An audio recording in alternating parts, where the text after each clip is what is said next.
And Andrea, it's important to point out that the JCF press release does not indicate, for instance, whether the proposal is actually on the table. And at this point, we are joined by Attorney at Law Clyde Williams. Let's bring you in here. First of all, what do you make of the JCF's press release? I'm as concerned as you are, because they did say they have some new, I've forgotten the words, operational measures being considered.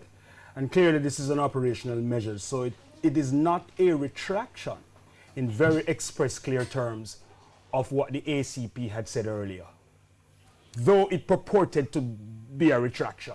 So it could be that these are discussions that are being had, certainly. Well, it seems that way. I can hardly think an ACP within an international regional conference get up and say things like this without there having been no discussion in the JCF.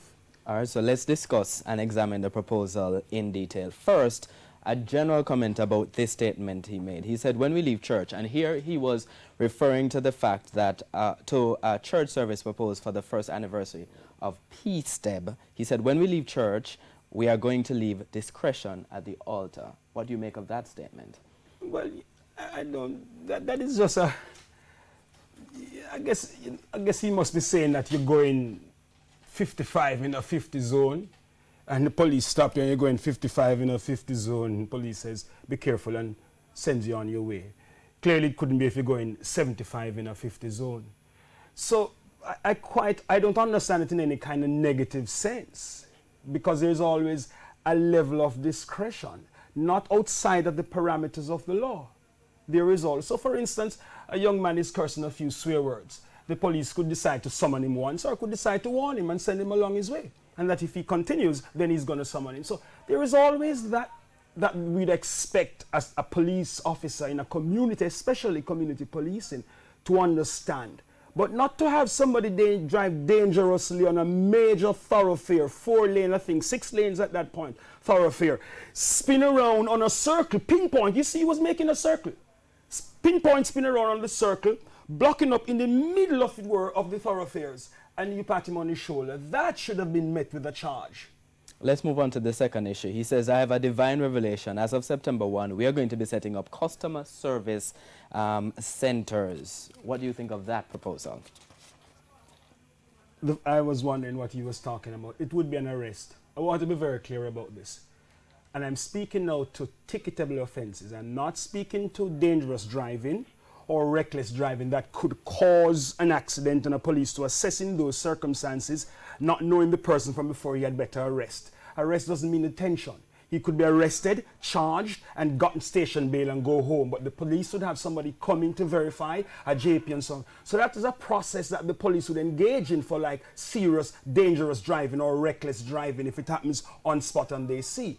But I'm not referring to ticketable offenses, careless driving, speed limit kind of things, no seatbelt.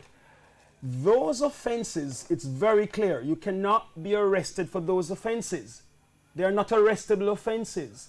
They are ticketable offenses, to the point all of us know them, the pink slip. Persons at home know the pink slip, right? You get the pink slip. It gives you and it says to you, this is not, and it doesn't check the box, doesn't require a court appearance. That's the first thing it says. If you pay the ticket by a certain date. If you don't pay it by a certain date, there's another box that it shows you the court date. Yes.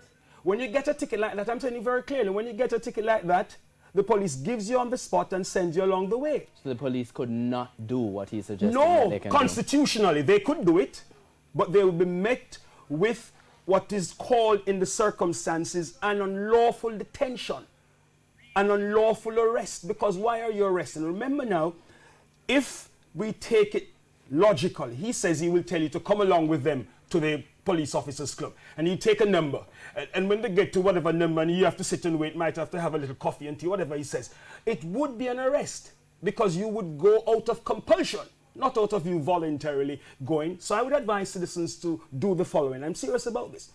If it's a ticketable offense, and we know what the ticketable offenses are, you're stopped by the police after the 1st of September, when they hand over the papers as usual, when they write the ticket, just take the ticket. I take the ticket and read it just to make sure the ticket is accurate. I have a ticket to pay very shortly, and I make sure it's accurate. And then if the police says, come along, you say, please, sir, could you just do what the law authorizes you to do? Which is ticket me and send me along the way. If I miss court, if I miss the time and don't go to court, then there's a bench warrant, then you can arrest me on the bench warrant. So you just say to the police, could you kindly, sir, obey the practice of the law, which is to ticket me and send me along the way. Yes. If the police insists, you have to come say, are you arresting me, sir?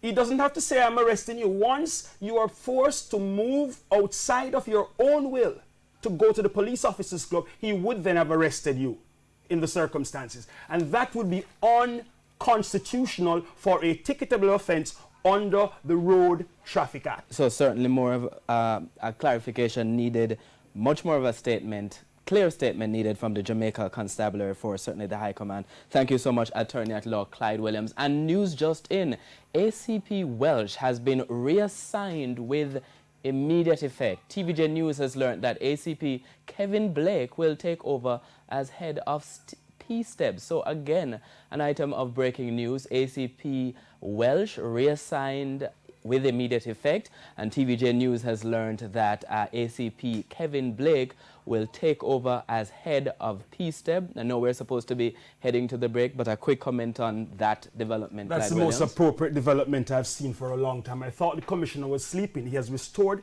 a little bit of faith, just a little bit. Because last week when he had the police force brought in disrepute by accepting a plea of a man to an offense, when other video footage shows that it may have been doubtful whether or not the person who pleaded, I'm just saying, doubt had been raised. And now this, after all of that, a very appropriate and timely decision by the commissioner. Thank you so much, Attorney at Law Clyde Williams. We will be back after this break.